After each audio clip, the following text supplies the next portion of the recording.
Just play this game for the feeling. I can't stress it enough. Play it for the feeling.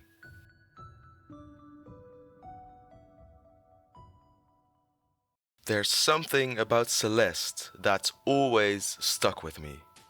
After playing through it for the first time a couple of years ago and then replaying it around a year later, the love for Celeste in me went dormant for a while. Until I started to really think about what it all means, and I realized that I love the game a whole lot more than I thought initially. This isn't new. Celeste is one of the best indie games I've played, and it's not a secret that it's a good game. But there's something about its feel that makes it so unique, and I believe that being unique is 50% of what makes a good game good. There's a dreamy, sort of surreal, almost liminal feeling I get when I think of Celeste. When I think of the visuals and the soundtrack and the story specifically, I get a warm and cozy feeling that fully consumes me. It's a feeling I can compare to the feeling playing Dave the Diver gave me, a game I never finished. And I can also compare to Disco Elysium, strangely enough. Dave the Diver has that same sunny feeling, like you're living in a perfect daydream that doesn't seem to end. Disco Elysium feels mysterious, and one of its main themes is psychology, just like Celeste. And it's that very feel that makes Celeste so incredibly special. I'm having a hard time giving it a name, but I hope I'm not the only one that has felt it before.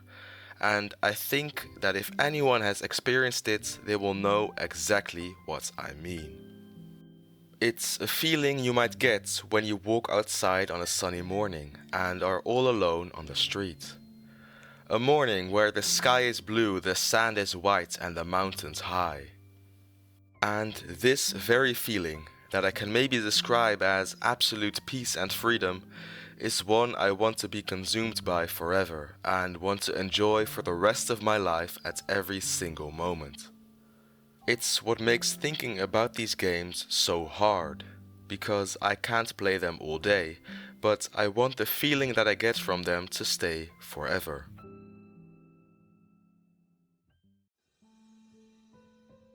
The feeling you get when playing Celeste resembles the way I view childhood and the feeling that life used to have. A life of sunshine and rainbows. And well, I think what I'm getting at here is that Celeste makes me feel the most intense and hardcore nostalgia that I can imagine. And even though it's not nostalgia for a time in my life, it's nostalgia for that feeling I've always wanted but never could get. And a feeling that I want to have every second of every day for the rest of my life. The game is structured in a way that makes it feel like an old animated film, with its characters, story and art style. And old animated films give me a big feeling of nostalgia and a longing for the freedom and the joy of childhood, an effect which Celeste seems to have on me as well. If I had to describe Celeste in one word, it'd be easy to say mountain. But I think progress is a better word. It's progress that is deeply soaked within every aspect of the game. Madeline goes through quite a lot of impactful stuff. All for the grand goal of reaching the summit of the mountain, yes. But the mountain is only a metaphor for the progress she makes throughout the game.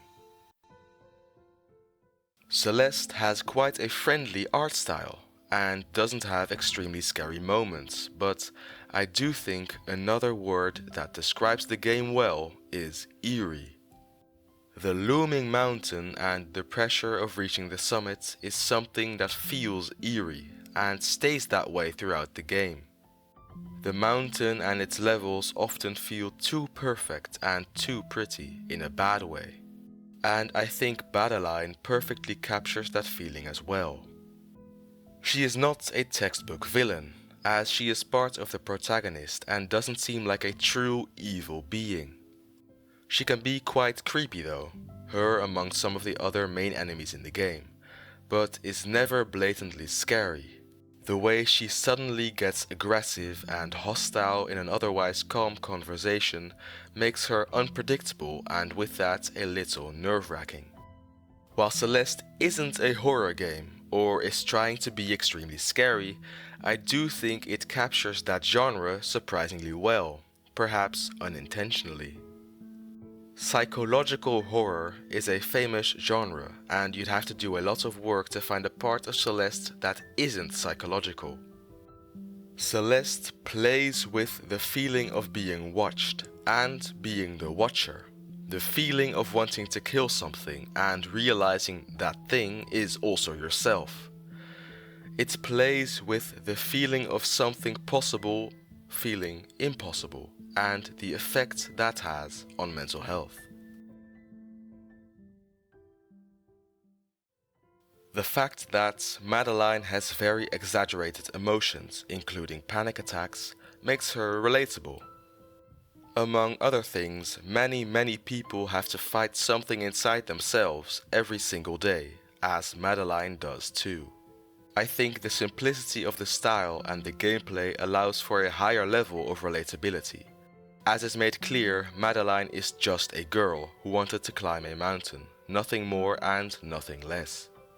Yet she completely frees herself from her mental chains and descends the mountain as an entirely new person. That growth throughout the story is not something I thought would happen when I saw the way the game starts. With that, I think another main theme is highlighted, the unexpected.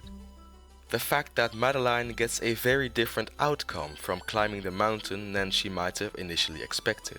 The fact that the main villain is also just the protagonist, and even just the way certain obstacles work.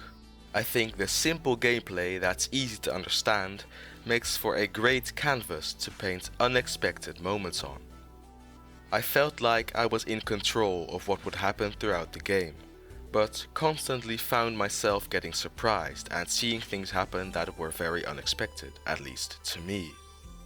Mainly the dialogue sections really surprised me, as characters go from neutral to mad in the click of a button, and even entire levels can go from chill to extremely dangerous in a split second.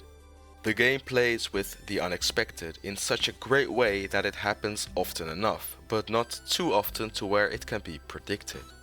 Celeste was not at all what I expected it to be when I booted it up for the first time, and I'm glad that it wasn't, as I couldn't have expected the game to be this good to begin with. The last thing I would like to talk about is the soundtrack of Celeste, and especially the main theme. It does what good themes do well. It's very recognizable and it feels like the theme of an old video game. With that comes the fact that these themes were often quite upbeat and sort of motivational, as if the song is telling you to keep trying because you're almost there. And I think that fits the game really well, because it wants you to focus on climbing the mountain and not on all of the issues you'll have to go through to do so.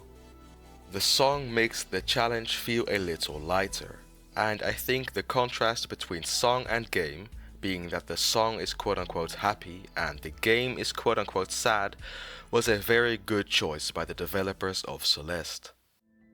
This game definitely deserves a video, and I felt like making one on it. So if you liked watching the video and hearing me talk about this wonderful indie game, subscribe to my channel and like the video. You can always unsubscribe or dislike the video after, even though I very much hope you decide not to. And for now, goodbye, see you later, until next time. Arrivederci.